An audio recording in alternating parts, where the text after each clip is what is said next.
ലോകത്തെ അഞ്ചാമത്തെ വലിയ സമ്പദ്വ്യവസ്ഥയായി ഇന്ത്യ മാറിയെന്നും അതിവേഗം മൂന്നാം സ്ഥാനത്തേക്ക് എത്തുമെന്നും പ്രധാനമന്ത്രി നരേന്ദ്രമോദി.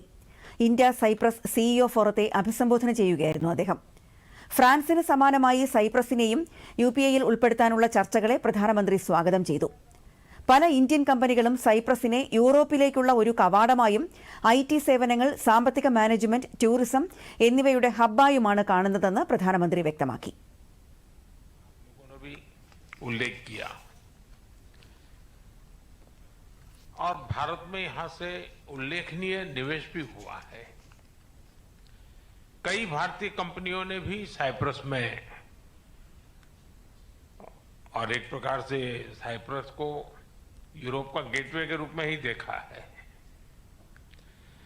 आज आपसी व्यापार $150 मिलियन पहुंच गया है, लेकिन हमारे रिश्तों की वास्तविक क्षमता इससे बहुत अधिक है।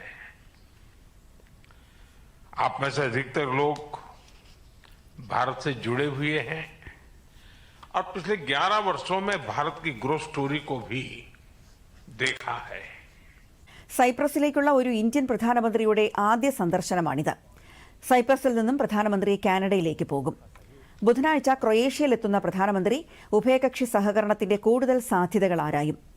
അതിർത്തി കടന്നുള്ള ഭീകരതയ്ക്കെതിരായ പോരാട്ടത്തിൽ ഇന്ത്യയ്ക്ക് നൽകുന്ന ഉറച്ച പിന്തുണയ്ക്ക് നന്ദി അറിയിക്കുന്നതിനും ഭീകരതയ്ക്കെതിരെ ആഗോള ധാരണ വളർത്തുന്നതിനുമാണ് ഈ പര്യടനമെന്ന് പ്രധാനമന്ത്രി യാത്ര പുറപ്പെടുന്നതിന് മുൻപ് വ്യക്തമാക്കി.